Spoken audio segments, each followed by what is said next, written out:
Counting down 31 movies of Halloween, 80's edition. Number 31 on the list, The Evil Dead, 1981. This is the movie that kicked off the careers of Bruce Campbell and Sam Raimi. It didn't do too well at the box office, about 2.4 million, but with a budget of 350,000, not too bad. Sam Raimi would later go on to do Spider-Man 3 in 2007 with a budget of 350 million. You gotta start somewhere. The Evil Dead is considered to be one of the scariest movies ever made. It made the list of 1001 movies you must see before you die. It had two sequels, The Evil Dead 2 and Army of Darkness. Later, it had a TV series, Ash vs. Evil Dead, that lasted 3 seasons. It's got at least 4 video games that I could find. It was remade in 2013, and there was a musical. Yeah, check out The Evil Dead. Counting down 31 movies of Halloween, 80's edition. Number 30 on the list, Once Bitten, 1985, rated PG-13, starring Lauren Hutton and Jim Carrey. This was the first movie I ever saw with Jim Carrey in it. But back then, he wasn't Jim Carrey. He was just that crazy guy in that silly vampire movie. But watching it again, you could definitely see the skills and the craziness that Jim Carrey would later use in movies such as Ace Ventura and The Mask. The story of this movie takes place the week leading up to Halloween, but it didn't hit theaters until the middle of November, which really impacted its box office. The screenwriter wanted Michael J. Fox as the lead role, but the producer didn't think Fox could handle a big box office movie. Idiot. The role of Countess was actually written for Cassandra Peterson, but back then she was only known as Elvira, Mistress of the Dark. Not the funniest movie on this list, but it's definitely worth checking out, Once Bitten.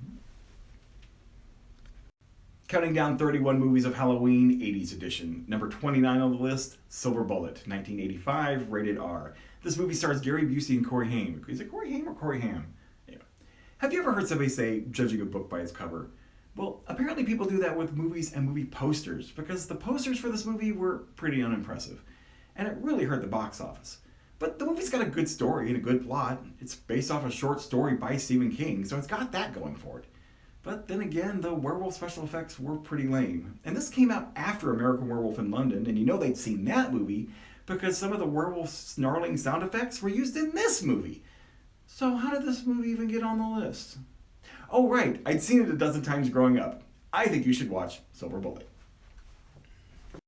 Counting down 31 movies of Halloween, 80's edition. Number 28 on the list, Return of the Living Dead, 1985, rated R. This is the movie that kicked off the career of Linnea Quigley. She still makes B movies to this day and is considered the Queen of B's and America's Scream Queen. I don't know, I think the title of Scream Queen goes to Jamie Lee Curtis. But Return of the Living Dead is a sequel of sorts to the 1968 movie Night of the Living Dead by George Romero. But Dan O'Bannon didn't want to intrude too heavily on Romero's work, so he rewrote the script to have more humor in it. I still laugh at the Living Dead half-dog. This movie was filmed in 6 weeks.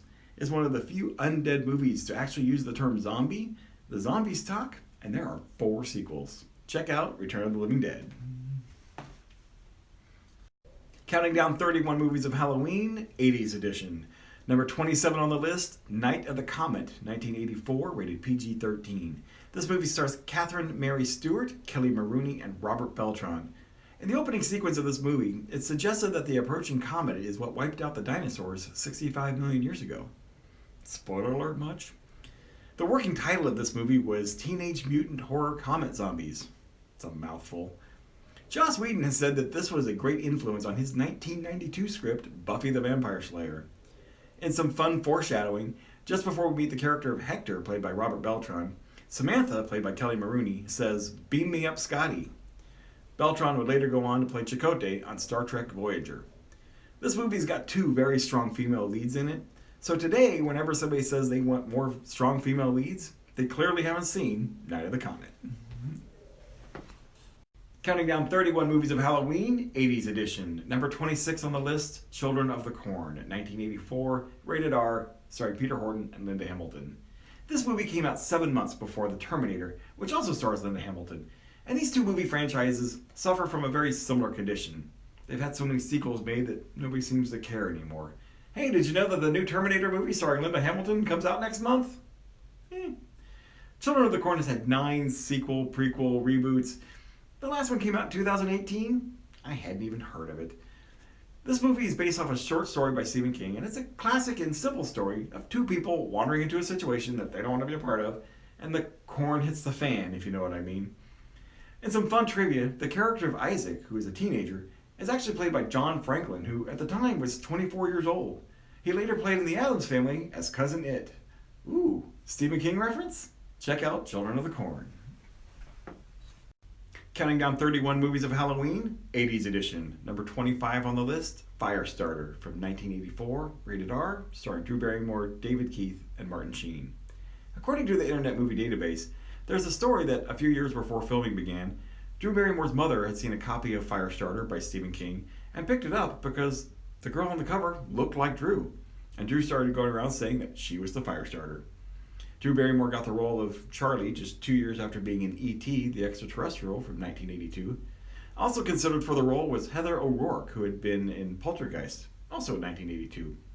There was a sequel called Firestarter 2 Rekindled from 2002, but it didn't star Drew Barrymore. Too bad, that would have been fun.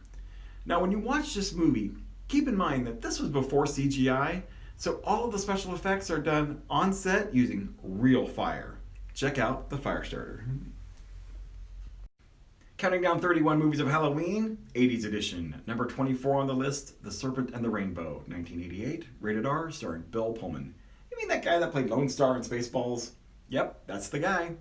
This movie is directed by Wes Craven, so you know it's going to be creepy.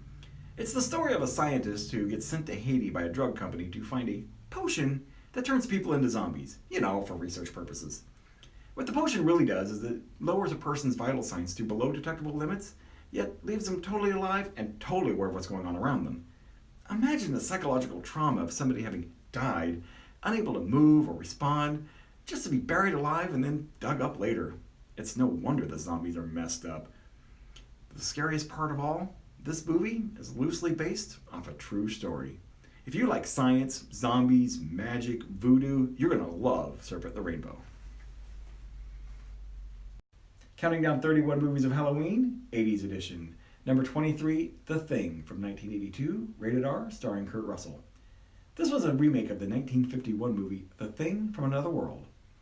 In 1978, John Carpenter directed Halloween, and in it, he used footage from the 1951 movie as the movie the kids were watching on Halloween night. 4 years later, he would direct The Thing. Unfortunately, it didn't do very well at the box office and was poorly received, but today it's considered a cult classic and one of the best sci-fi horror movies ever made. It's on the list of 1001 movies you must see before you die. Entertainment Weekly rated it as the 12th scariest movie of all time. Oh, and John Carpenter's personal favorite of his movies. This movie would go on to have novelizations, comic book sequels, a 2002 video game sequel, and a 2011 movie prequel. Skip the prequel, bundle up, and watch The Thing. Counting down 31 movies of Halloween, 80's edition. Number 22, The Dead Zone, 1983, rated R, starring Christopher Walken and Martin Sheen. This is Martin Sheen's second appearance on this list, and both movies were based off books by Stephen King. Early on in the movie, Johnny Smith, played by Christopher Walken, tells his students to read The Legend of Sleepy Hollow. In 1999, Walken would be in Tim Burton's movie, Sleepy Hollow. The Dead Zone would later become a TV series in 2002, starring Anthony Michael Hall, who is best known for his movie National Lampoon's Vacation, or 16 Candles, or The Breakfast Club, or Weird Science. Man, he was popular in the 80s. Anyway, check out The Dead Zone. Counting down 31 movies of Halloween, 80's edition. Number 21, Christine from 1983, rated R. So far, this is the fifth movie on the list that's based off a Stephen King novel. Back in the early 80s, King was so popular that this movie was in production before the book came out. Christine was directed by John Carpenter, who also directed the 1978 movie Halloween. The same neighborhood was used for both movies. 15% of the budget for this movie was spent just on cars. 20 of the Plymouth Furies were used, and 18 of them were destroyed. In 2004, one of the cars was sold for $167,000. This movie came out before the rating of PG-13, so F-bombs were used in order to up the rating to an R. Of course, by today's standards, that R is pretty tame, but it's no reason to drive past Christine.